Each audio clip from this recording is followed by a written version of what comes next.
wait no longer. Greatness has arrived. Welcome to the Trophy Room, a PlayStation podcast made by the players for the players. I am your host, Joseph, and as here on this very podcast where each and every Thursday, me and my best friend Kyle talk about the latest and greatest in all things PlayStation. And so with all that said, with all that out of the way, the greatest co-host whoever is, whoever will be, Mr. Kyle Stevenson. How are you, sir? Knock, knock, knock. Who's Trick or there? treat. Okay, so real talk. Everybody, I had this mask. All right? Yeah. I had, For audio listeners, it's the Psycho Mask from yeah. Borderlands. I tried to start the show, but my voice was too muffled, and then it got really hot immediately. So, it's least a you know- festive episode in spirit. I don't know what just happened to my voice there, but at least you know, like if the heat goes out, you can just put that on. It will warm you up like Dude, instantly. God, I'm already sweaty. We're like 30 seconds into the show. With that said, though, we have a huge show for you. Very big show.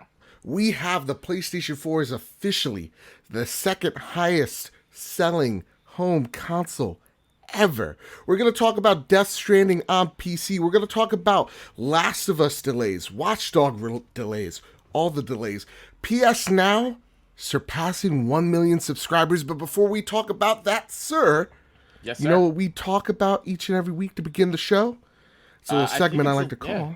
Oh, What We've Been Playing. Kyle? I thought you were kicking it to me there to answer that question for you. My bad. I'm caffeinated. Kyle, what have you been playing, dude? So I think you asked a couple weeks ago if I was excited for this game, and I said, Yeah. not really. I'll wait to see how it does. And then reviews hit, and I was like, I need to play it. And of course, I'm talking about the Outer Worlds. I went and picked up the Outer Worlds. I am in love with this game. It is, I think, in my eyes, way better than. I have a way better connection to this than I do Fallout when I tried Fallout 4. Right. So just to think give a that's- little context, first and Yeah. foremost, crickets are on our end. Oh, yeah, And sorry. and secondly, The yeah. Outer Worlds is made by the team that made Fallout New Vegas with, I believe, the Yes. writers and some of the, I think, one of the creators of the original believe so. Fallout. Yeah. So, yeah, this is very much a Fallout-inspired spiritual successor in Yeah. space. Yeah. Sorry, continue. And the worlds are beautiful. I kind of fell in love with like the first companion character you run into. Her name is Parvati, and she is just extremely well written and voiced by the wonderful Ashley Birch. And I think that's where my love for this game really lies. Is it's one of those like Mass Effect I go to when I'm playing this, where I want to see every single dialogue tree branch out. I want to hear them speak the words that are written for them, and not speed through it, because the performances are great. It's a little weird when you're talking to them, because it's literally just them staring right into you. It's like they're right staring into your soul. Yeah. I wish there was a little bit more movement there, but it's nothing to detract from this really cool story. I like where it's going. What is the story about, essentially? I played like Yeah. the first 5 minutes. I can't Sure. get like into the weeds, but like just an overview.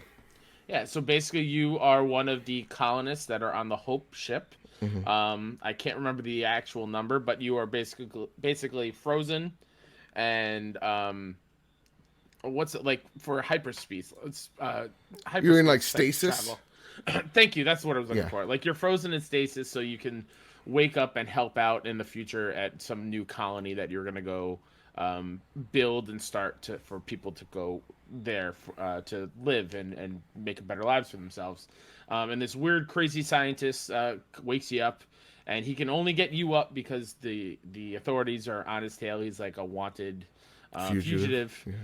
And he wakes you up. That's when you create your character, and he spits you out on some planet, and you have to go find this pilot to help you, and then it just kind of rolls from there. And you get right into it. There's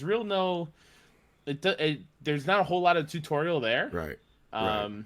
And if there is, they did a great job of masking it to where it feels like I'm actually just playing. Well, yeah, I think like that's where I was. I'm still on the first planet again. I'm like an hour-ish in. But like the tutorial, he's like, yeah, hey, listen, my engine's messed up. We need help. I'm going to send you down to this planet. There's a guy with a ship there. He's waiting for you. Once you land, he's gonna be your tour Go guide, find him. and I'm Yeah. like, okay, he's gonna be the tutorial. When you land, you actually land on the guy that's supposed to help you, so you Yeah. crush him immediately and kill him. Yeah. And so, like, yeah, every interaction, Hmm. from what I've seen and from what I've experienced, is really good. Like, Sean Capri was streaming this game, and he was talking about, like, he was talking to some old lady, and she, like, I don't know where he was in this story, but I really cared about the decisions he was making, Yeah. about how he So. was approaching Hmm. this woman. I was like, just shoot her in the face. He's like, I want to see where this plays out. Yeah. And the more Yeah. dialogue, the more the backstory of the character and the Hmm. planet and the environment that they're in is Yeah. kind of laid out, So right? that's what I wanted to really hit on before we move on and get into the news and what you've been playing. Yeah, Um, it does a really good job of making your choices matter, and I know that's kind of like a bullet point like checklist thing on the back of boxes for yeah. most games. Like, oh, your choices matter; it will affect gameplay. Blah blah blah blah blah. But your choices But really matter.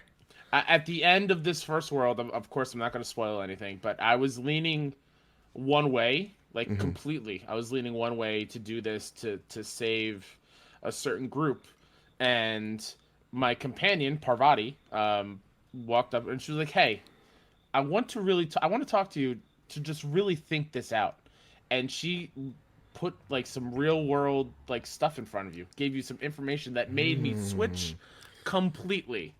And so Wow, I was going one way, and then she changed my thinking. Like, you know what? it's the branching paths. You are 100% right, and I'm going to completely change what I was going to do and That's go that awesome. way.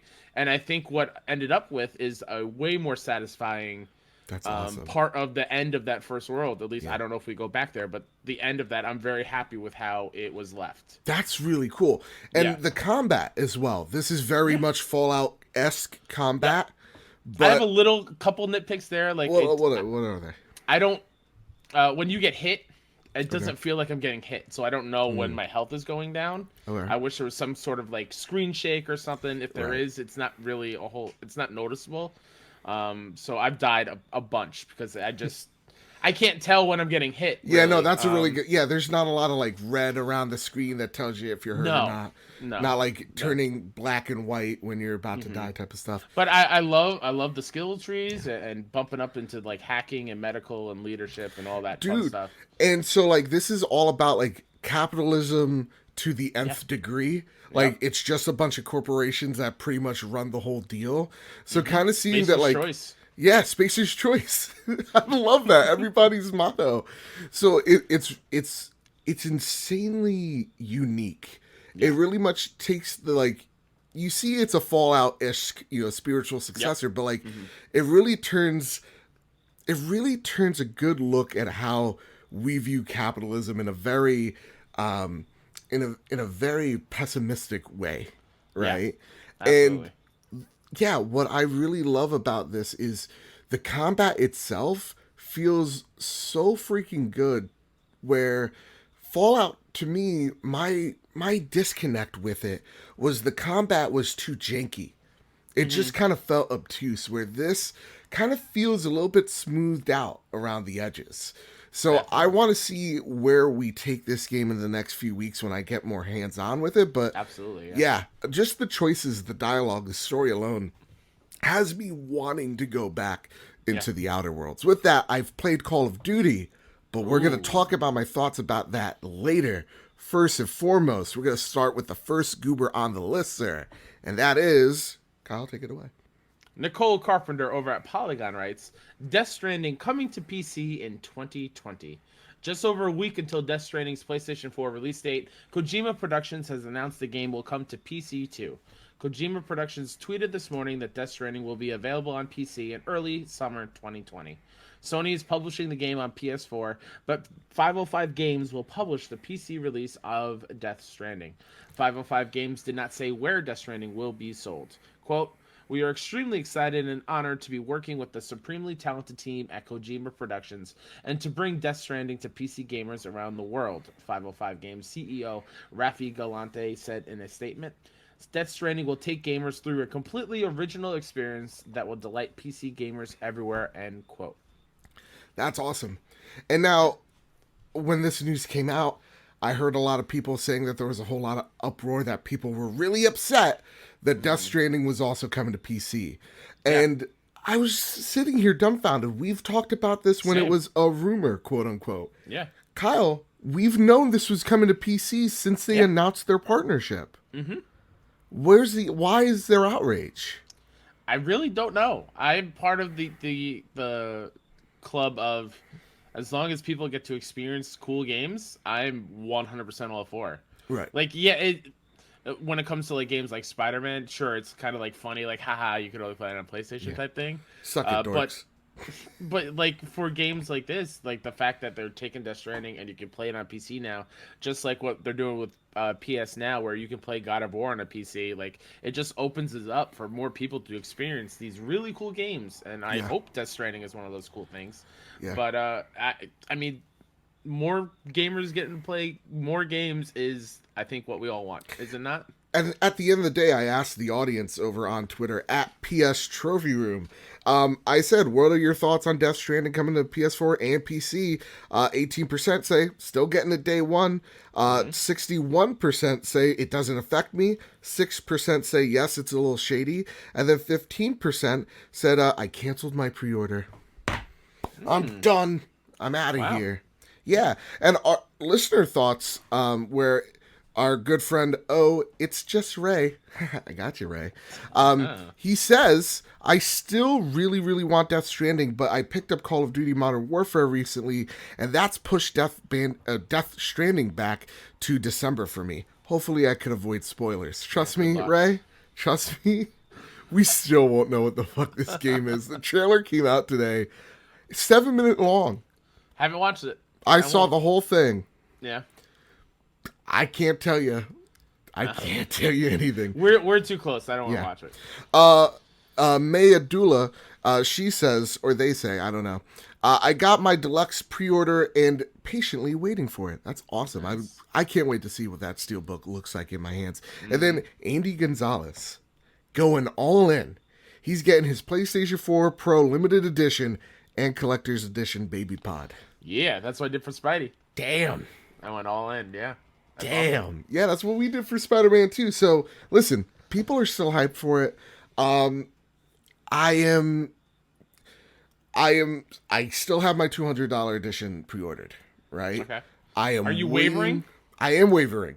I don't want to spend $200 like I did with Red Dead Redemption 2 and it be like, oh wow, I really didn't like this game that much. Yeah. Mm-hmm. You know, like I love the effort put in, don't get me wrong, but like it's just not for me. That was with the order. Yeah, so like to me, watching that trailer, a lot of things very interesting, but I don't think interesting doesn't mean it's going to amount to good gameplay. So I'm still on the fence. I'm waiting for reviews. So I'll see what Steve Tilley has to say, but until then, I'm still on the fence, and I'm happy it's coming to PC. Yeah. You know what I really can't wait for? When they announce that it's coming to Epic Games Store exclusive. God, will the PC dorks get so upset? I saw a lot of PC fans excited that Star Wars is back in Steam. Was it not? Did I misread that? Oh, because back in the day, like this is Battlefield 3 times. Yeah. With like Origin just started to really kick off. EA put all their games on Origin. That's the only way you could pick it up. Yeah. With that though, Marcus O'Neill writes in, and he asks this great question about Death Stranding. I feel a lot less excited about Death Stranding today than I was 6 months ago. Is it just me? Leaks notwithstanding, have they revealed too much about this game? And in your opinion, how has Sony handled the marketing to Death Stranding in the lead up to release? Kyle, what are your thoughts on this? So I get where you're coming from, Marcus. I totally do. At this point, we get a new trailer a week before it comes out. I'm not a fan of when they do that. Mm-hmm. I do think they kind of have revealed a lot, but we both don't know what the hell this game even is still. Right. So there's still a lot of mystery around that. And as far as Sony handling the marketing of Death Stranding, I think they've kind of nailed it in a way. Really? I kind of love what they did when it was revealed. Like, Yes. that Twitch stream where I forgot the Oh, number, but okay. it was how many people were sitting there watching a Yeah, screen with handprints. like over 100,000, right? Absolutely insane, and that was like a big, huge chunk that really got a lot of us Yeah. um, more excited than what we were at the initial reveal. So I think they've handled it pretty well. Yeah. Um, but yeah, we're a week away. I'm pretty excited for it. I mean, I think you're right. I think Sony has handled the marketing of Death Stranding the best way that they can with the information they have. Yes. Because I think Sony knows as much about Death Stranding as we do, and they're Yeah. just kind of taking Kojima's word because he is a creative genius. Like, there's no way about it. He's never made, theoretically, a critically poor receiving game. Yep. So he is the rare exception when it comes to game creators where his name is a brand, and it's kind of like when you're seeing a Martin Scorsese film, you know it's going to be up for an Oscar, right? Yeah. You're going, unless you're a Marvel fan, you're going to see a Martin Scorsese film. You're going to be on board. So like for me, yeah, Sony's just done the best they could with this. I feel like my lack of excitement is how little I know with how much I've seen. I've seen a lot, but none of it's like the story beats and the characters super unique. Yeah. Super unique. That's what gets me in. But like seeing him piss on a shrub and a mushroom comes up doesn't do it any favors. It also doesn't help that Kojima himself, whether it was bad translation or not, said, "Oh yeah, the game doesn't really get really good until like Yeah. hours in," Yeah. which did not help matters at all. Yeah. And so listen, I think Sony's done a great job with the marketing, with what they've been given. At the same exact time, do you feel like it's telling that on the PC version it's going to be handled not by Sony but by 505 instead? Telling in what way? Like, why isn't, because this is using the Decima engine, it's using the same Yeah. engine modified from Horizon Zero Dawn. That's Sony owned. Why isn't Sony publishing it on PC, do you think? I don't have a really Yeah. good clear-cut answer to that. I don't either. I really do think at the end of the day, that's just how much pull Kojima had. We're Yeah. just like, no, it's just mine. I bet Sony's gonna get royalties from that agreement with 505 because it is their engine. But I think I don't know. I don't know. It's really weird, but Unless they're all hands on deck for PS5 and they just didn't want to They have don't more want- resources that way. yeah, and maybe it's not to confuse people with like, oh, they're publishing games on PC now. It's like, no, bring it over to 505. Let us back away and focus on PS5. Actually, makes a lot of sense, and you don't have to publicize it again. Yeah, No. all right, makes sense. Makes sense. On to the next bit of news, Kyle. The next goober on the list. Chris Pereira over at GameSpot writes, "The Last of Us 2 release date delayed until May." Sony and Naughty Dog finally set a release date for The Last of Us Part 2 recently, and there was so much rejoicing throughout the land. However, just weeks later, the two companies have decided that more time is needed after all. The follow-up has been delayed until May 29th, 2020. Druckmann acknowledged this, writing, quote, "I know. It was just about a month ago when we had our big blowout for the game, letting media play over 2 hours of it along with debuting our new story trailer and revealing the release date. The positive response we saw from our community was overwhelming. You can feel the energy among the team members. After working on something for so many years, it's invigorating to get a glimpse of validation for all the hard work. However, it was during the last few weeks as we were closing out sections of the game that we realized we simply didn't have enough time to bring the entire game up to a level of polish we would call Naughty Dog quality. At this point, we were faced with two options: compromise parts of the game or get more time. We went with the latter, and this new release date allows us to finish everything to our level of satisfaction while also reducing stress on the team." End quote. So last week we talked about this. It was just a rumor. Now that, and we said, hey, listen, the game needs more time. The game needs more time. Now that it's actually reality, the game has been pushed out until the end of May. What are your thoughts out of this? Are you still like, hey, good, it needs time, or are you a bit bummed? Not bummed in the slightest. Okay. I am 100% okay about a game of this level, of this magnitude, getting Hmm. delayed to make sure, like Neil says it in there, it was either compromise parts of the game or give it more time. And I don't want Yeah. anything about that game to be compromised. Yeah. Because we all know, if you're listening to this, what a Naughty Dog quality game is and how special it is. So why would you take a risk of Last of Us Part 2 not meeting that standard? Yeah. Take all the time you want, and like another way to look at it, that just gives me more time to play the other games that are coming out in the spring, in the It's true. early 2020. I mean, So I'm Neo 2 was yeah.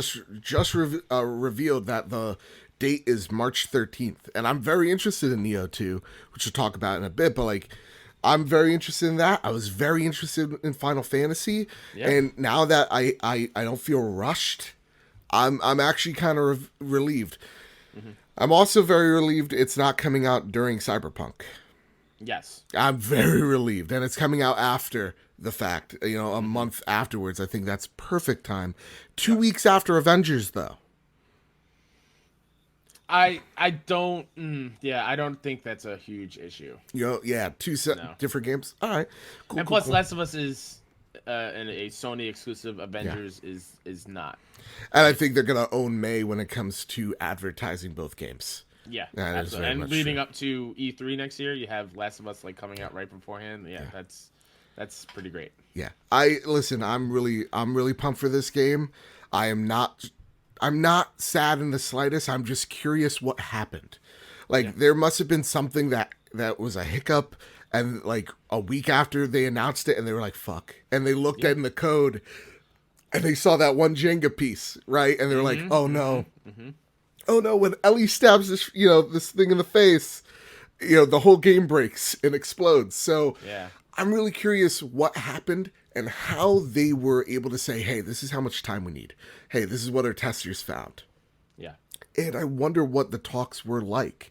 I wonder if it was easy, like Joel just or Neil just came in and he was just like, "Hey, I'm gonna need like 3 months," and Yeah. Sony was just like, "All right, go for it," or like Mm-hmm. there was conflict. I don't know, And but I also love this last thing. Going back to like Neil, like pushing it back, it reduces stress on the team. yeah, Crunch is a huge thing in this year alone. On this show, we've talked about crunch a bunch.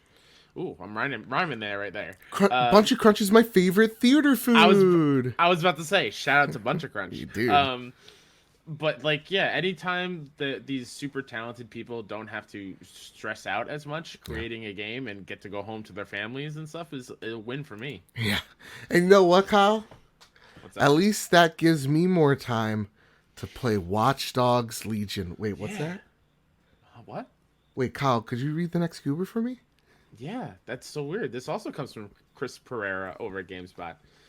Ubisoft delays Rainbow Six Quarantine, Watch Dogs Legion, and Gods and Monsters. Three of Ubisoft's biggest upcoming games have been delayed. Release dates for Watch Dogs Legion, Rainbow Six Quarantine, and Gods and Monsters are all now scheduled for the company's 2020 to 2021 fiscal year. Previously, Watch Dogs Legion was set for March 6th, and and Monsters was scheduled for February 25th. Rainbow Six Quarantine was set for this fiscal year, which ends on March 31st. The new fiscal year targets mean the games will release by March 31st, 2021. Hmm. In an investor call, Ubisoft suggested Watch Dogs Legion and Gods and Monsters are planned for the second half of 2020. In a statement, Ubisoft CEO Yves Yeez, Guillemot get on. explained that its recent AAA releases have been met with disappointing reception, in particular Ghost Recon Breakpoint. Oh, I read that. Awful. My bad. That's fine. He Don't worry. says this is partly due to live games coming too close together and not having enough differentiation. He also more generally said that new features aren't being given the time to be perfectly optimized. It's in this context that he says delays on these next three projects are necessary. Quote, "We are tackling these issues head on and already are implementing significant changes to our production processes," Guillemot says. "We are confident in our capacity to adapt and evolve, as we have done successfully many times in the past. In this overall context, we have decided to postpone the releases of Gods and Monsters, Rainbow Six Quarantine, and Watch Dogs Legion until 2020-21. While each of these games already has a strong identity and high potential, we want our teams to have more development time to ensure that their respective innovations are perfectly implemented so as to deliver optimal experiences for players. End quote. And then he said, "Ho ho, baguette," and then he twisted his little mustache.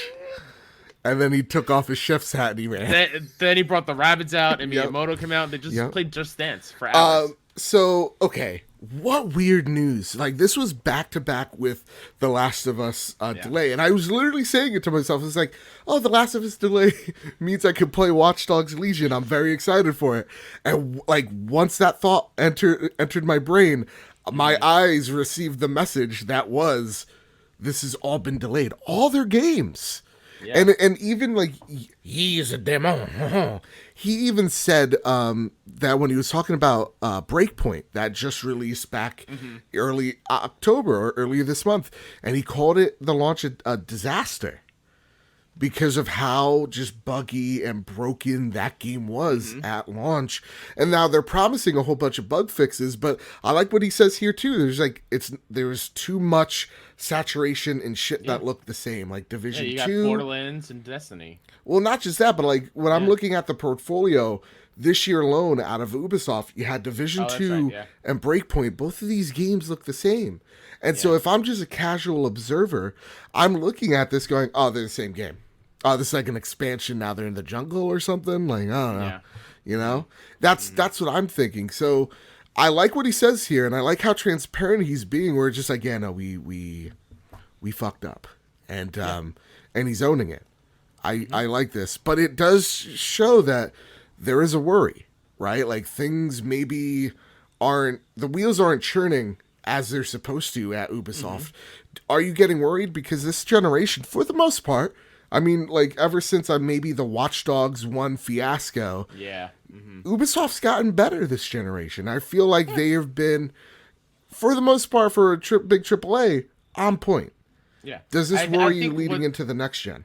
I think what's important about what they've learned this gen is they learned to take feedback and criticism and kind of work around it. Like look from the jump from Division to Division 2. Yeah. They really learned from whatever mistakes they made in the first one and built upon that and made Division 2 a much better game. Yeah. But I think, again, this is always good. If they delay a game, it's always good to put more polish in it. But part of me, Joe, part of me is they're just like, you know what? Last of Us was coming out in February. Final Fantasy VII, Doom, all these major, Cyberpunk, all these major games are coming out. Let's push it back so we're not as crowded. You think that's the case? Because even I'm a stockholder and I'm like, well, how are we going to end out this quarter on a dud? We have no game at the end of this quarter. Yeah. And then you have the next generation just around the corner. And you would think, because it's Ubisoft, they have an Assassin's Creed planned out for next gen. Yeah. So where does Watch Dogs fit? Because the problem with Watch Dogs is the identity from the success of Watch Dogs 1 is the failure of the series. It can't find its place in the world, and now it can't even find its place in a release date. So where does a game like Watch Dogs Legion fall? So, Watch Dogs 2 came out in November, right? Yeah. I don't know if Legion would come out around that time, because that's where we assume PS5, the new Xbox, that's when they'll launch, is probably in November, correct? Yeah. I could see Watch Dogs Legion be that September game. Kind of like how the last couple of years we've had like a really huge blockbuster game drop in September. It was Spider-Man, this year's Borderlands. Yeah. See, for me, I'm not as concerned for like gods and monsters because it's a new IP. It looks cartoony. It looks great. I think it could stand on its own. I think that could be a great summer game. Yeah. I'm actually thinking Watch Dogs Legion. I think you're smart. I think that's why I got you on here. Hey. Take it away from this crowded spring, and it's gonna be just everybody's gonna talk about Last of Us, Final Fantasy VII, right? Cyberpunk, and then you got Doom. Yeah. Take it out of that window. Put it in a July. You know, put it at the end of a June, put it at the end of E3, so you could give it that big marketing push, and then bam, it's there for everybody. Yeah, I think that makes definitely. sense. You know what? You know what also makes sense? This next goober on the list, Kyle. Does it make sense? Yeah, I think so. Nick Slat over at The Verge. Sony is shutting down its live TV service, PlayStation Vue, in January 2020. Sony is shutting down its live TV streaming service, PlayStation Vue, on January 30th, 2020, the company announced today. The sudden announcement of the shutdown comes just a week after a report published by The Information saying Sony was looking for a buyer for the service, which has continually lost money for the company since its launch in March of 2015. Sony has repeatedly raised the price of Vue to try to offset its rising costs, most recently by $5 across all plans back in July.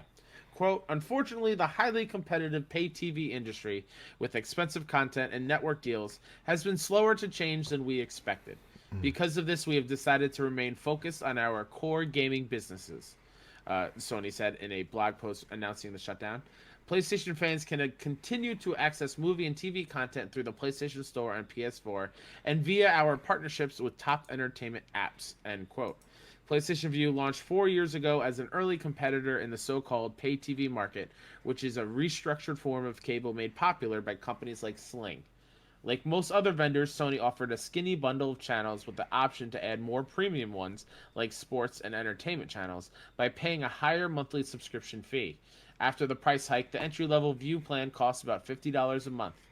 At its height, Vue amassed about 500,000 subscribers, which is far less than competitors like Sling and YouTube TV, the Information reported last week. So I only know one person that used PlayStation Vue, and that is the person that wrote into us, Yes. Boho Tep. He's like, I want to know your thoughts. He was very bummed. I know, like, even people who have had the service, they say it's great. Yeah. It's just not enough people had it. And it sounds like a great idea, right? And because when I come home, well, from my standpoint, like I come home, I don't turn on my cable box. Right. I turn on my PlayStation to watch YouTube. Yeah. So why not have those channels just there for me when I turn my PlayStation? It's going to be on already. Yeah. You know what I mean? I know what you mean. You know what? Every time I hear from my point of view, I think of Obi-Wan. It's like, well, from a certain point of view. And then I immediately think of, well, from my point of view, the Jedi are evil. And then I think about the prequels, and then I hate everything. I just hate it. No, I know what you mean. I think, like, yeah, skinny cable, you know, a cable service where it's just giving you the things you want. Sounds cool on paper, but, like, you look at services like, you know, HBO Max that just got released. Yeah. You got Apple TV that'll probably bomb. You got Disney Plus do The Mandalorian. Woo. Oh my god. Oh, I could breastfeed right now. That's how excited I am about The Mandalorian. Are you kidding me? Oh my god, Netflix and chill. Like, there's so many awesome services that are giving you premiere content. And that's kind of where I think Sean Layden was maybe thinking about the PlayStation productions, maybe offering exclusive PlayStation shows and movies on this service, but I don't think it panned out, and I think that's why he kind of left. So when I see PlayStation Vue, I think, yeah, this is something that even when they talked about it, nobody really cared about it. And I think Sony pressured PlayStation to make this because the PlayStation brand is the most successful brand out of the Sony Corp. So to me, seeing this is Sony yet again reorganizing. We're seeing all the shifting to make sure that the PlayStation 5 is for the gamers, by the gamers lingo.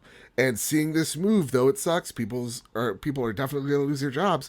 When you see a number like only 500,000, it shows that it wasn't really making moves. I mean, and compared to which we'll talk about in a minute or so here, how many PlayStation 4s are out there? That is not a huge install base. Yeah, and even we have over 100 now.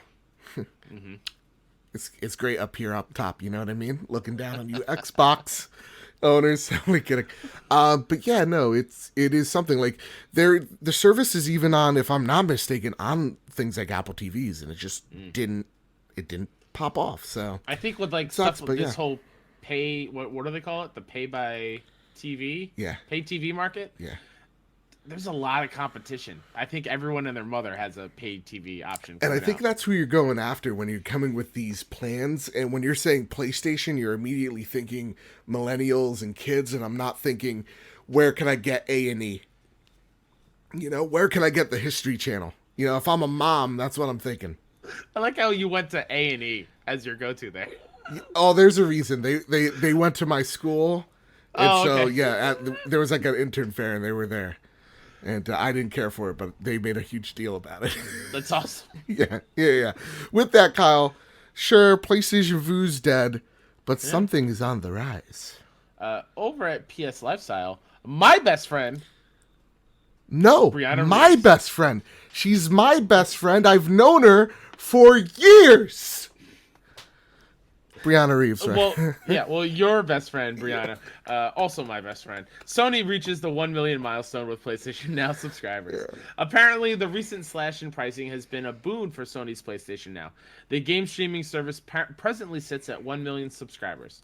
This represents a remarkably massive boost up from the 700,000 subscribers revealed in an April 2019 report. Sony shared the news during a recent conference call, boasting of the cloud service's new achievement. During the conference call, Sony itself attributed the service's newfound success to the price drop earlier this month. The addition of blockbuster titles such as 2018's God of War and Uncharted 4 Thief's End likely played a large part too. With this momentum, Sony hopes to obtain a good read on what cloud gaming will entail in the future, particularly where next generation is concerned. PlayStation Now's price drop went live on October 1st, lowering the monthly cost from $19.99 in the US to $9.99. As such, the yearly cost is down to $59.99 from $99.99. My best friend, Brianna Reeves. She's so right. And so you might say, why am I saying best friend? Because it just sounds good off the tongue. My best friend, Brianna. That sounds good. Me and Bree, we go way back. Oh, you guys got nicknames, son of a bitch. All right, so with that, let's get real for a second here. Other than the great SEO work and writing from Brianna here, this is awesome. Like literally really just this month we were talking about, we're gonna see this price reduction. Is it going to amount to anything? Obviously, it has. We have seen a growth of 300,000 people checking this service out. And now, sure, that is, skewed because it was 700,000 in the beginning of April. But you have to assume that their service has been out for years now. And all of a sudden, like overnight, you have almost half of, that 700,000 audience just added to your subscriber base. This is huge. It's awesome. Yeah. And also kind of shows where the market's kind of going, right? This is super important to a lot of gamers. Yep. And I try to do the numbers on Game Pass. They have around an active user base of around 9 million. That's awesome. That's awesome for them. And I mean, listen, they give it away like it's running out of style. There's 9 million people playing the Outer Worlds for nothing. Yeah. Practically. Yeah. Cough, cough, I'm one of them. What? Shut up. That's the thing is they're giving it away for $1 or $2 and making sure that you forget next month when you get billed $15. That's awesome to see the growth just by cutting it in half. How many people are interested in this service now? I can't wait to see. I know this isn't the last awesome thing that's going to be on PlayStation Now. When they repitch it to everybody with the launch of the PlayStation 5, what that's going to look like. Because I'm going to tell you something right here, right now. I was in between classes and I was writing the show notes. One kid whips out his iPad and he whipped out his DualShock 4 and he was playing God of War. Wow, you saw it in live. I saw it live That's in insane. real life. I don't know what that said. And I was just watching him for like 15 minutes. He allowed it. I wasn't like creeping from afar like, so what are you doing over there? Were you backseat game playing? Like no, I was go here. I wanted to see the latency and it was there, but it wasn't terrible. It wasn't terrible. And seeing him running off a 5G shitty, spotty ass Wi-Fi from your university is cool. So cool, I'm pumped. But you know what has me more excited, Kyle? What? And I said that like I was dying because I was. The next goober on the list. Daniel Ahmed A Nico analyst over on Twitter wrote, Sony has shipped 102 million PS4s. There's my air horn because I don't have champagne or anything. So there's some air, compressed air. Congratulations, Sony. That's how broke we are. Please support us on Patreon so we can afford a Patreon.com/badbit. Here's a look at cumulative global console shipments for key platforms launch aligned. The PS4 surpassed 100 million faster than the PS2, Wii, and PS1. This is now tracking alongside PS2. Will likely end around 120 million plus, higher than all home consoles except PS2, which sold just under 160 million. Holy crap. First off, thank you for not telling me before the show you were going to do that. I was trying to make no noise and I accidentally hit the desk. Oh, so I hope you God, didn't hear that it. was great. No, I didn't. Awesome news. This is great. I mean, PlayStation 4 finally getting the respect it deserves. No, when you see the list, like, yeah, you have PS2 up top, the king, the GOAT. Then you have PlayStation 4 number 2. Number 3 is the Wii.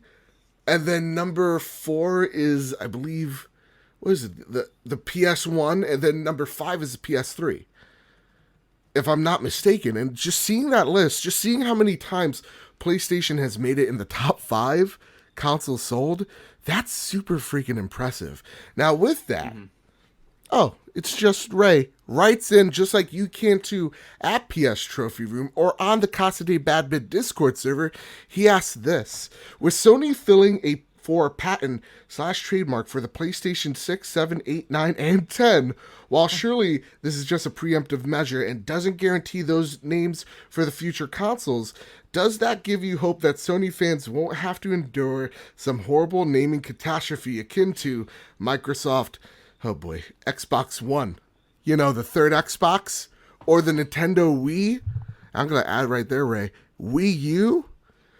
Or would you prefer Sony changing it up for later years, although Sony did say PS9 would be in 2078? Oh, man. 2078. Will I even still be alive for Probably PS9? not, no. That makes me sad. We live long lives. If I make it to 2020, I'm going to be good. Can I, like, pre-order it on Amazon and send it up to heaven? Would that be a thing that happens? Does Prime deliver to heaven? The pearly gates? We'll have to see. We'll have to see. God's like, no, it's a 2-day shipping. Oh, damn it. Yeah, for orders, though, $45 heaven dollars. Shipping is free. And you're like, what is this, hell? And you're like, whoa.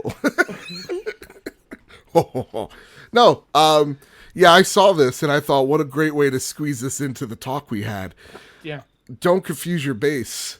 Yeah, this is a great preemptive measure. You know, I mean, when we were talking about, the PlayStation 5, we weren't calling it by its code name. We were just calling it the PlayStation 5. And I think customers know. It's kind of like when you're upgrading to an iPhone, right? You got the iPhone 10, the 10s, the iPhone 11, iPhone 11s. Then you got the bigger one. They just slap Pro on it. Yeah. So you're not confusing your base. You know exactly what those things are. So it also kind of helps when, like, you're getting, it's the next iteration of it, right? That, like, you're not getting a rebranding of, like, the same type of product. Yeah, that's like, why I am super curious what they're gonna call the next Xbox, because, dude, their naming is awful. 360. What the fuck does that mean? It's a circle. Oh, whoa. Xbox One. What? No, this is the third Xbox. What are they gonna name it? It's probably something dumb, dude. Xbox 3 3/4. It's not even worth thinking about it, because just Phil Spencer's gonna wake up from a lucid dream he had. He'll get it, right? And be like, Jackbox. It's like, but they have the party packs. I know, we'll include it with the system. They'll name it Xbox 360, but not use the numbers. They'll use the word form of 360. So 360 will be written in full on the box. Let's talk about the UK sales charts. Let's do it. This comes from Christopher Dring over at Games Industry. UK charts: Call of Duty Modern Warfare launch sales beat Black Ops 4. It's a good week for Activision as Call of Duty Modern Warfare delivers a very strong first week at UK games retail. Call of Duty Modern Warfare is the best-selling game of 2019. Ooh. $600 million sell-through in 3 days. Biggest digital opening for Acti, excuse me. Biggest PS4 digital opening in 3 days. More units sold in 3 days than any other COD this gen. Biggest COD PC launch. 62% of the game's sales are on PS4, Suck it. which has the bigger install base and access to the Spec Ops survival mode. 38% of sales are on Xbox One. The final new game in the top 5 is the PS4 exclusive Medieval. The title follows in the footsteps of Spyro and Crash Bandicoot as a PS1 favorite being remade for those nostalgic for the 1990s. However, Medieval never reached the commercial heights of either of those two franchises and only spawned 3 releases in total. The last one being Medieval Resurrection on PSP back in 2005. This remake has also received relatively weak reviews. Nevertheless, as a game aimed at a different audience to Call of Duty, and with a $25 or 25 euros, whatever, $30 in real monies. Thank you for adding that, Joe. Yeah, The no launch problem. price. The Sony game appears to have performed well. Yeah, so I bring this up for 2 reasons. First off, I felt bad because last week when I was excited about Call of Duty in the Outer Worlds, I was like, "What are we playing, you guys? Call of Duty or Outer Worlds?" And then Cam Kodak comes in, Yeah. he's like, "What about Medieval though?" Yeah. I'm like- Cam's a huge Medieval fan. Son of a bitch. But yeah, it did well though. I mean, I didn't think it was gonna hit top 5. It did better than I definitely want to get it at some point. Yeah, it did better, way better than Concrete Genie, RIP. And yeah, at 5th place, impressive. Now, is it going to stay there next week? I doubt I it. don't know.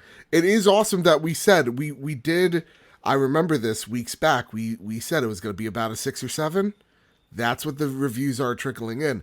It's a very, very faithful adaptation, and that's why this game, it gets kind of hurt because of that, because the camera angle is like the PlayStation 1 camera angle. It's not very good. So, yeah, other than that, Kyle, there's a reason why I waited this long to talk about Call of Duty. I want to hear all about it because you sent me a text, Joe.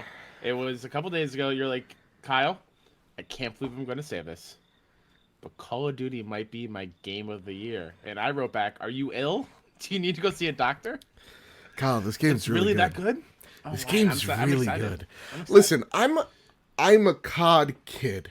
Okay, when I was in high school, those were the games, right? I remember skipping class for Modern Warfare 2 when I was a senior, driving over to GameStop, getting that copy, feeling like a renegade, right? I talk about it here all the time. Like, Call of Duty 2 is one of my favorite games of all time. So, like, Call of Duty resonates with me, and seeing them go into space for Space Pearl Harbor and having robot legs and doing flips and shit, running on Wall walls, running, yeah. it's kind of just taking me out of this game. And when they had this, returning to form, it's Infinity Ward, it's Modern Warfare, we're going boots on the ground, man. It's going to be gritty, it's going to be dark, it's going to be serious. Everybody was naysaying it. They were saying there was no way that this game could hit tones that other games have. And I was quiet. You know, I said a lot of the outrage was, I think, misplaced. Well, not misplaced. I think it was apt because the Call of Duty that we've known is robot legs running on walls, Space Pearl Harbor. It's more stupid. sci-fi action flick type thing. And we forget that they're also really good at telling personal stories. And what this Call of Duty does is harken back to the World War II days, right? The finest hour days, where it's, hey, here's the stakes. And back in the World War II days, it's World War II. It is literally, we're fighting fascism. That's the stakes. It's the state, it's the world. And then you're telling this personal story, and that's told by the soldiers. That's what's happening here in Modern Warfare. You understand the stakes, and it's very real. The country is called Urdekistan or Urkistan. It doesn't matter. Sorry to people that live in Urdekistan. You're actually not real because it's a made-up country. You replace that name with Syria, and it's literally what's happening in Syria. You're having two foreign powers meddling in what is a very, very big tangled of webbed situations where there's multiple factions fighting and vying for power. And you have this set stage of there are two world powers, US and Russia, and they are on the brink of war. The world is on the brink of World War III, and the whole chess piece, the whole board is being played on this made up country. So you understand the stakes, but then you get the personal element of what these people are going through, and you get it told through the eyes of Farah. She is a young freedom fighter, and she is leading this rebellion against this evil regime that is backed by Russia. So you can kind of see the parallels between Syria and Russia right off the bat, right? She's fighting, she's a freedom fighter, but in the eyes of Russia, she's a terrorist. And the Russians have a group of people that we consider terrorists, but they probably consider themselves freedom fighters. And you're seeing us intervene by just playing sides of these rebel groups. Farah is one of the greatest characters that I have seen this year alone. She is not a Mary Sue. She is a very real character. You understand what has gotten her to this point in a very real way.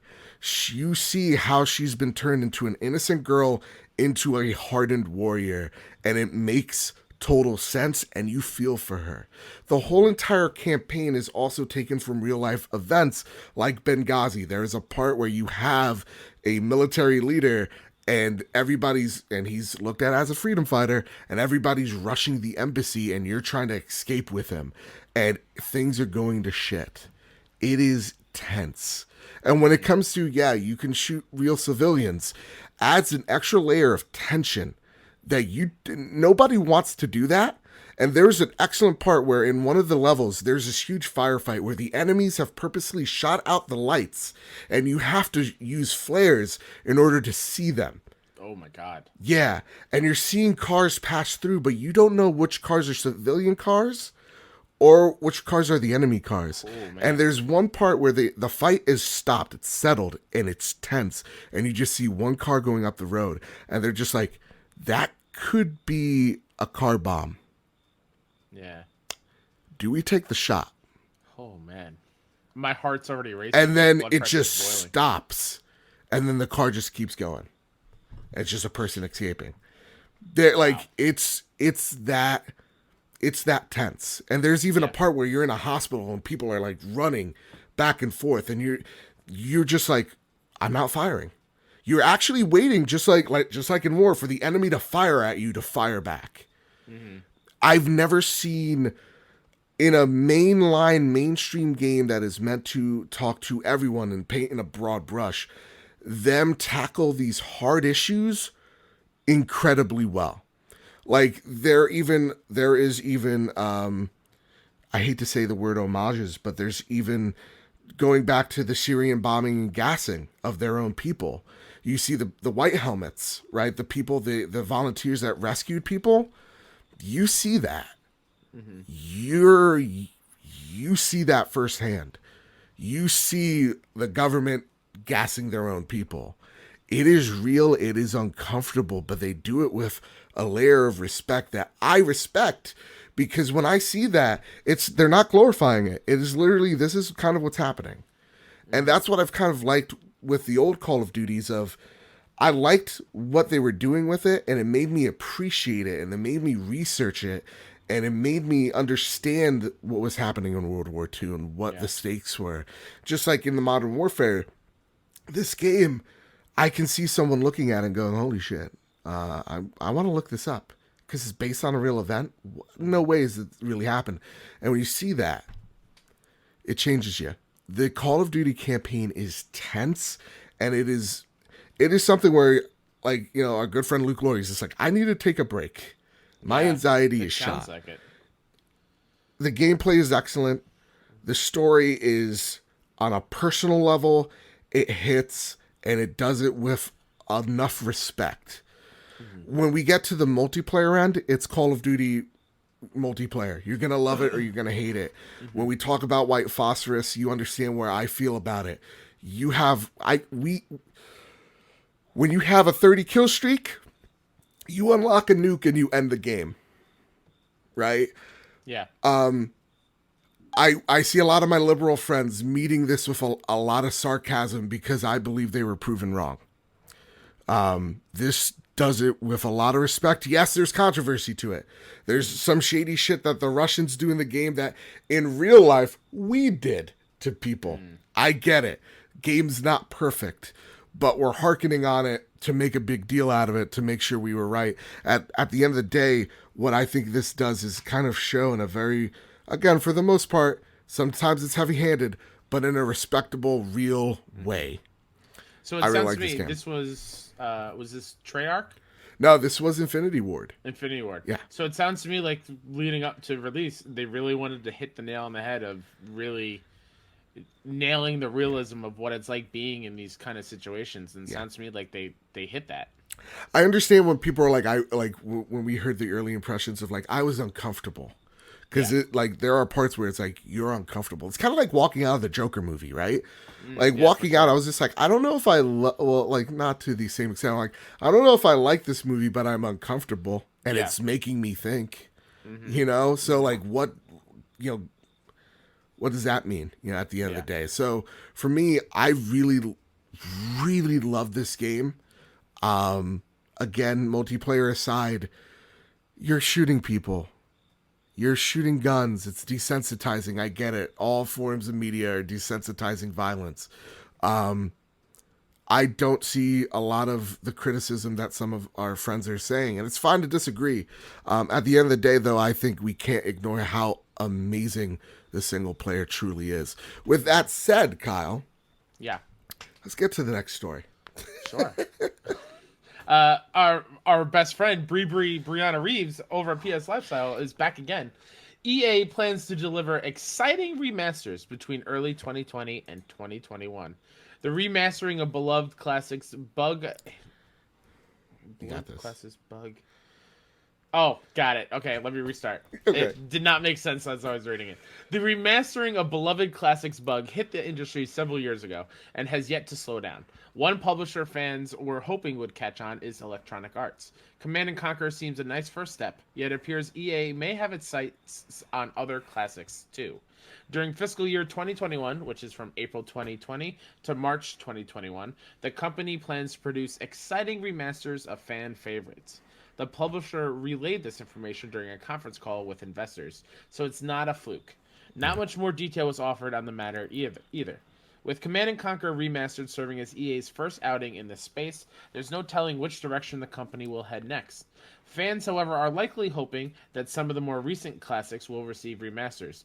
Notably, Dead Space, the Mass Effect trilogy, and Star Wars: Knight of the Old Republic have held a firm place atop many a remaster wish list since the current console generation began. Now, Brianna is my best friend, but she did get this wrong. Burnout is technically the first remaster that EA's done.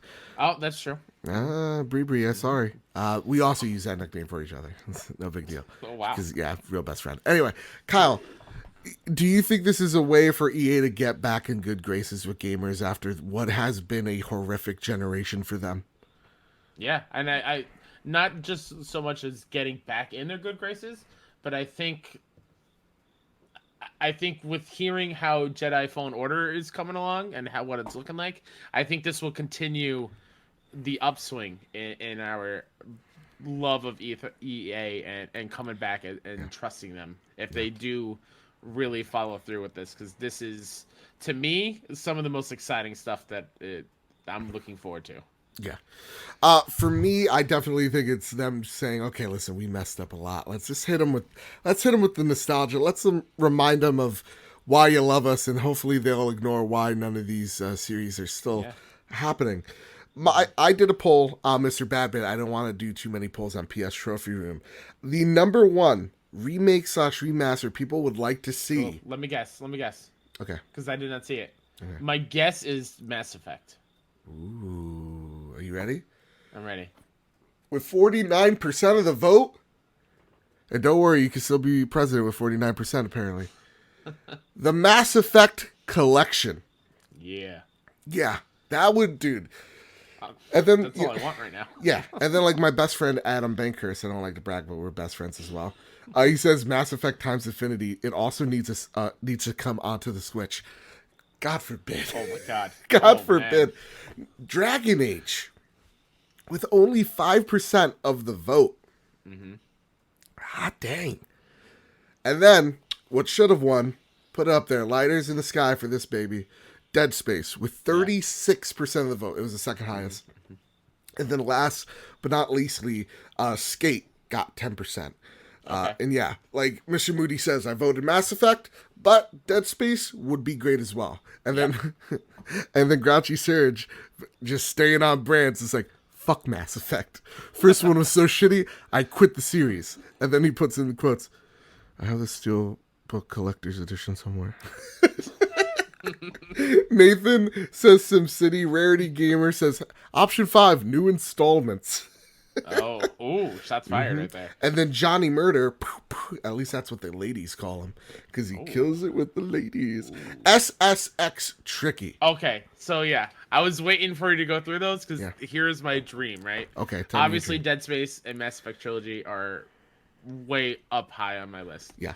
But EA, I'm calling you out right now. You need to do an EA Sports big remaster, and not only have the SSX trilogy, put an NBA Street in there, put an NFL Street, get all these arcade sports games in one gigantic package, and I will eat that shit up.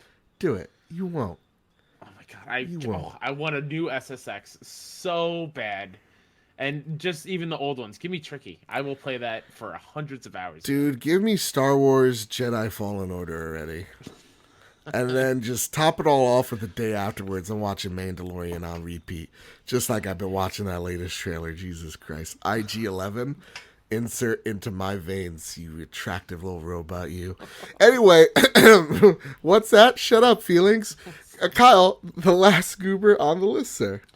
November's free PS Plus games are Neo and Outlast 2. Neo, which is a visceral, action-driven adventure where you must hone your skills, upgrade your weapons, and demonstrate perseverance and mastery in besting some of ancient Japan's fiercest demons. Travel to the blood-soaked Sengoku period and take on the role of an embattled outsider as you fight to liberate a guardian spirit from the clutches of a power-hungry sorcerer. Wielding swords, spears, shuriken, bows, rifles, powerful elemental magic, and more, shape yourself into an unstoppable samurai warrior. Develop new skills, find ever more powerful armor, and perfect your playstyle as you explore overrun towns, brooding caves, and abandoned harbors. Outlast 2. Immerse yourself in a desperate fight for survival in an isolated rural community as you attempt to rescue your kidnapped wife from the clutches of a deranged cult. Having narrowly escaped death in a helicopter crash, set out into the rundown village of Temple Gate and do your best to avoid its crazed inhabitants as you fight to locate your partner. Haunted by your troubled past, look for answers as you uncover the ever more disturbing secrets lurking beneath the town and the twisted ambitions of its charismatic leader. Oh boy, I'm not playing Outlast. I can tell you that. I've watched a full playthrough on YouTube of it. That game, I cannot imagine actually playing for myself. I'm really excited for Neo, though. I want to dive in. I want to give it another chance because it is a Souls-like, but I want to give it another chance because it was way too hard for me. Yeah, second boss, I was like, I think I'm good. on like Sekiro level hard for you? Yes. Yeah. It's totally different. Again, I'm still excited for Neo too. I might even pick it up, but yeah, it is what it is. Hey Kyle, I got a question for you. I know this show is extra long because we had to give our impressions on 2 games. There was a ton of news out of nowhere. But you know what? Are you holding on to something? I'm always holding on to something. That's good. Prepare the drop. Each and every week, PlayStation drops the latest and greatest games that grace the PlayStation storefront. The only problem is that there are way too many games to list. So Kyle and Joseph each pick their favorite game and talk about why they're so hyped. This week, Joe's pick, After Party. In After Party, you are Milo and Lola, recently deceased best buds like my best friend Brianna Ree and I, who suddenly find themselves staring down an eternity in hell. But there's a loophole. Outdrink Satan and he'll grant you re-entry to Earth. Time to go on the best bender ever. I can't wait. I played an hour of it before recording, and not too much to like give impressions on it, but it's one of the funniest games I've ever played. Whoa. And it's another one of those games where I want to see every single dialogue tree I can possibly can. I Yeah. am There's so no in. action in it, right? So there's some things you have to do, like you control playing beer pong. Right. I got up to that part where you kind of have to aim with the trajectory and stuff, but I'm all in. This game oozes style, and oh my god, No, the voice actors are amazing. The art is amazing. incredible. This is from the team that made what was it? Oxenfree. Oxenfree. Yeah. So, I mean, they know how to get dialogue down, and so I'm definitely into. Speaking of a great 2 weeks in the voice acting game, Ashley Birch, who you might know as Aloy in Horizon Zero Dawn. Yeah. She's not only Parvati in Outer Worlds, she's also one of the characters in After Party. She's having a great 2 weeks. Yeah, man, that's awesome. Absolutely. Yeah, so I'm definitely gonna play this. We're debating on playing it at the Extra Life #Team Phoenix Overdrive this weekend. Check out me, my best friend Sean Capri, as we play games in the same room. He's flying over from Canada. I'm driving from the greatest state in the Union, Jersey, and going to Rome. Wait for it, New York. And we're going to play games for 25 hours. God, it's going to be great. 25 hours? This. Yeah, because it's daylight savings time. Oh, that's true. That's hey, awesome. Please, there'll be a link to donate to Sean's Extra Life. I literally went to him last night. I was like, can we just make it yours? Since we're streaming most of the time, it just gives more people entries to win awesome things like SteelSeries headsets, Xbox doohickeys or whatever. And then, and I'm announcing it on the show, you get a chance to win a Death Stranding Steelbook edition. I guess it's called the Deluxe Edition on the stream. So there you go. There you have it. That's awesome. I think $5 entry gets you in. So it's all for a good cause, man. You know, we fucking hate cancer, and man, it breaks my heart when kids get it. So we want to just rid the world of it. So let's do it. Absolutely. Kyle, what's your pick, my dude?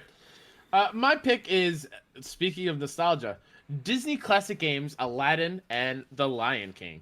Two of the most beloved Disney games of all time make their long-awaited return to modern consoles in Disney classic games Aladdin and The Lion King, featuring multiple game versions, in-game rewind, museum features, and more. For me personally, when I think back of like when I was a kid getting into gaming, Aladdin specifically being like the one and only Genesis game that I owned and kept playing over and over and over again. I am so excited that I can like show my nieces these games and just re-experience these and in all its difficulty, because I know it's hard. Yeah, man. Aladdin was my Genesis game as well. Same with Lion King. And you know what? I'm gonna say something very, very controversial. I saw the remakes of both Aladdin and Lion King. Yeah. Why is everybody like? It's like, oh, they changed the source material so much in Aladdin. They didn't. It's like the parrot didn't talk. What was Gilbert? He was like I don't know. And then where was Gilbert? I hate it. And then Lion King is like, it's just shot for shot. They didn't do anything original. They didn't take any risks. And I'm like, oh god, I liked it. I liked all these things. I haven't seen either, but I want to so bad. Dude, I really like the Lion King CGI movie. I actually like the end better, the CGI version than the cartoon. I know, I'm an asshole. I'm the worst person ever, apparently, for having different I hope opinion. that there are more classic games that come out in like this kind of style. Yeah. Like they had the Disney afternoon thing where they had like the DuckTales and all that stuff. Woo. I hope they do one with like the Toy Story game. Do you remember the Toy Story game? Dude, that was another one of my jams. On PS1? Yeah. Oh my god, did I fuck with that game, dude? Absolutely. Oh my god. And people want me to edit the show, you know? You're gonna miss gems like this? Come on, man. This is awesome. Hey, listen, every week. Every break, guys. Maybe we should have that one out. You got your best friend Brianna on the mind right now. Yeah. I do. I really want to have her on the show. More importantly, here's the deal. I think next year, this is a year of dreams. We talk about it, you know, the Patreon's going to make us better and all that jazz. I really want to get the people that write all these awesome stories. I want to have them on the show. Absolutely. You know? So maybe when we flatter people like, you know, my best friend Adam Bankhurst and my best friend Brianna Reeves. My best friend. maybe they come on the show. But with that, every week I break into Andrew House's house. Hey, I like people on the show. I'll break into your house if you don't. Every single week, I break into Andrew House's house and I steal his mail. This segment is called Andrew House's Snail Mail. Again, you could go give your questions to PS Trophy Room over on Twitter. You could give your questions into the Casa de Bad Bit Discord or mail it to Andrew House. I'll steal that son of a bitch's mail every week. Dumb idiot never sees it coming. And who's that? Oh, it's just Trey. Sorry, just Ray. I messed up his name on Discord for weeks and he didn't correct me, the poor guy. I'm like, it's just my dyslexia. You know, like when we get patrons in, I'm gonna mispronounce your name. Why? I'm an idiot. Why? I have dyslexia. You know what I mean? Hashtags fuck with me constantly if it's more than one thing. Anyway, he writes in. Ray writes in. My question, I've been away from Call of Duty since Modern Warfare 3, and it seems like I've come across some really toxic players online. I don't know if this is the community or crossplay, looking at you, Xbox Live, you fucking delinquents, or just my bad luck. I added that in. Ray would never curse. Having played a lot of online multiplayer, which game has more bad apples online? Fortnite, Apex, or COD? Great question. I've never been called the N-word so many times in such a short amount of time. I'm like, I feel like Job from Arrested Development when he gets stabbed in prison. He's like, white power, Bill stabs him. He's like, white power. And I'm like, but I'm white. Dude, it is toxic. It is the Call of Duty community at large. Because the game is very, I'm not saying this is why people are saying the N-word and it's giving them excuses. It's very adrenaline heavy. So like when you're on a 7 kill streak, you just want to unlock whatever, you know, the Viola jet or whatever it's called. Mm-hmm. The Viola Davis jet. She drives it. She just carpet bombs them. I think it's called the Beetle jet. I forget. Vilot.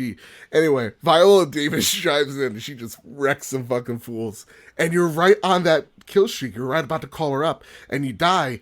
Yeah, I am angry. Like, I get furious. Like, it does, like, caveman instincts. And that leaves people to access the worst part of themselves and say the N-word a lot. And then, like, call you gay. And then when you're like, oh, okay, well, you want to go on a date? They get offended. It's like, well, you're the one initiating it. Do you want to go out? Them afterwards? Yeah. It's such a great way of disarming it. Because you're like, oh, and, you know, they say the word for gay, that's not cool. And I'm just like, okay, do you want to go on a date? And they're just like, no way, gay lord. I'm like, no. Well, then why are you calling me gay unless you're, you know, unless you're throwing something out there. And yeah, usually disarms the situation. But yeah, no, it's literally Call of Duty audience. Guys, come on, man. It's on both sides. That is bad on both sides. As a multiplayer expert like myself, in my small time playing online in Call of Duty and Fortnite and Apex, it's 100% Call of Duty. It's been like that 4 years. I don't know how you combat it. Like, do you just ban everybody? But then I just mute the whole lobby if I'm with my friends and then because like unfortunately with crossplay you can't have just a crossplay party. Everybody hears everybody's. Hopefully they patch something in. But like I mute everybody. Yeah, I mute everybody and then I unmute Luke and Kev. And then how's crossplay working? Works fine. Yeah, works totally great. Fine. It works pretty flawlessly. I mean, there are some issues again, like there's no party crossplay party chat, but other than that, it's fine. Just mute everybody. That's what I do, Ray. It's seriously, they're the worst. Because the worst thing in Fortnite, what's gonna happen? They're gonna teabag you when you're lost, or do the floss over your body. Yeah. Apex, they're just gonna shoot the ground and do a teabag pose. No. Yeah. In this game, you're like, because you get to hear the last words from your enemy as they go down. So they're just like, "You fucking cracker," and I'm like, "Whoa." Also during like the ending kill streak, right? Like the final kill you can. Oh yeah, everybody. So like there are times like in Call of Duty you totally decimate the enemy, and then they're just like, well, now it's time for me to recite I don't know, a verse from Mein Kampf, and I'm just like, Oh no, no thanks. no. Yeah, dude, no, seriously, that community's awful. It really is. It's bad. Adam Watson, right? Jesus Christ. What does Bethesda need to do to earn back your trust? Wow, We talked that's a about it great last question. week. Yeah, Fallout 76 has been an ordeal. yeah, Ironically enough, Fallout First program for Fallout 76 isn't working. It's deleting some people's stuff. And on the Reddit, the oh, community's gotten so toxic that people are hunting yeah. Fallout First players on the public realm. Is it sad that I'm really enjoying that? I think that's really funny. It's fucking hilarious. It's it's like It's Bethesda. like the Hunger Games going after District 12 or District 1 or whatever it is. Yeah, Like, it's just like it's like it's seriously some type of like Karl Marx type of like civilization over there. yeah. We must overthrow the bourgeoisie of the Fallout First members. Oh Jesus! Like, how dare you pay extra money for this crap, Yeah, right? so Like, you how dare shouldn't you? be in the beginning. They need to. Here's the thing: what Bethesda needs to do, and I think they did it with Doom. If you have a buggy game, it needs to wait. You know, Fallout, you need to go back into your engine. I know, Yeah. Todd, you don't think you do. I think you need to prove that you are listening to people because you can't just get up on an E3 stage and make a funny joke. No, yeah. And because you're kind of attractive in a weird Conan O'Brien way, we forgive you. Todd, you're charming. I'm saying it. I But mean, like going back to the game I've been playing this week, Outer Worlds. It's a Fallout game like that, and that runs super smooth as far yeah, as my time with it goes.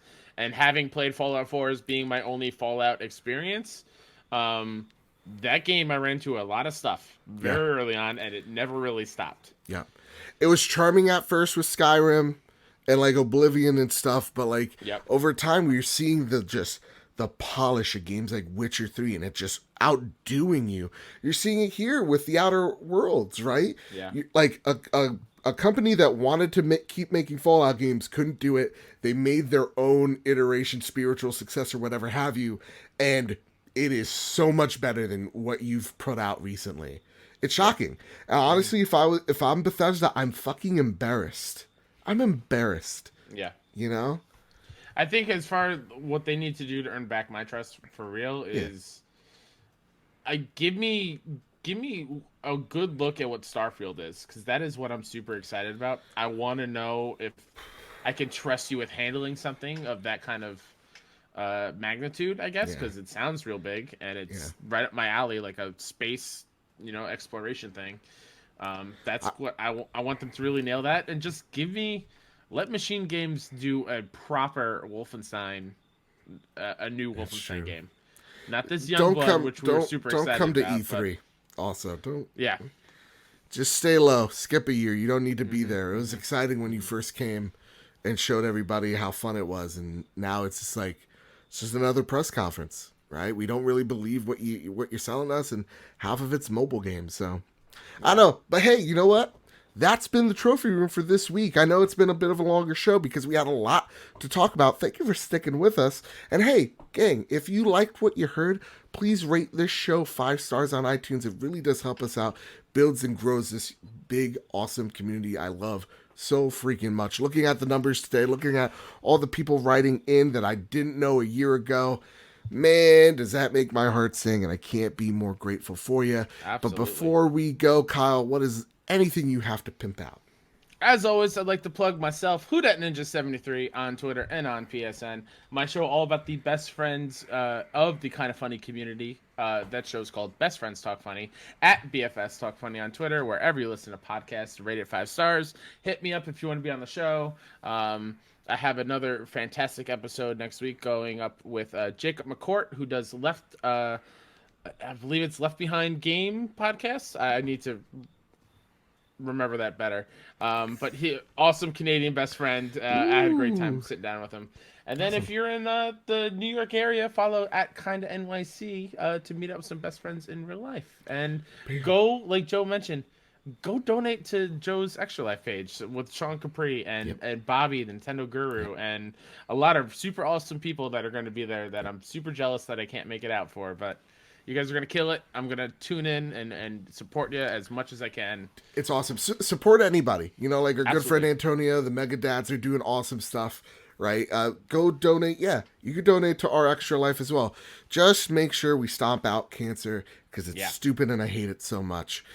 With that, yes, you can find me at the Phoenix Overdrive Extra Life. We'll be doing running the stream from Sean Capri's Twitch channel at twitch.tv/Sean Capri. We're streaming for 25 hours. Links for all that information down below. Again, November 1st till the 2nd. It's going to be a freaking blast. And with that, you can rate this show 5 stars. You can support us at Patreon. You can do whatever you want. Just keep listening. Please Yeah. follow us Please. on Twitter, PS Trophy Room. Follow me on Twitter at Mr. Badbit. You can even watch the show on YouTube at Bad Bit Games. So with all that said, with all that out of the way, everybody keep... Joe, What? are we not thanking our Patreon friends this episode?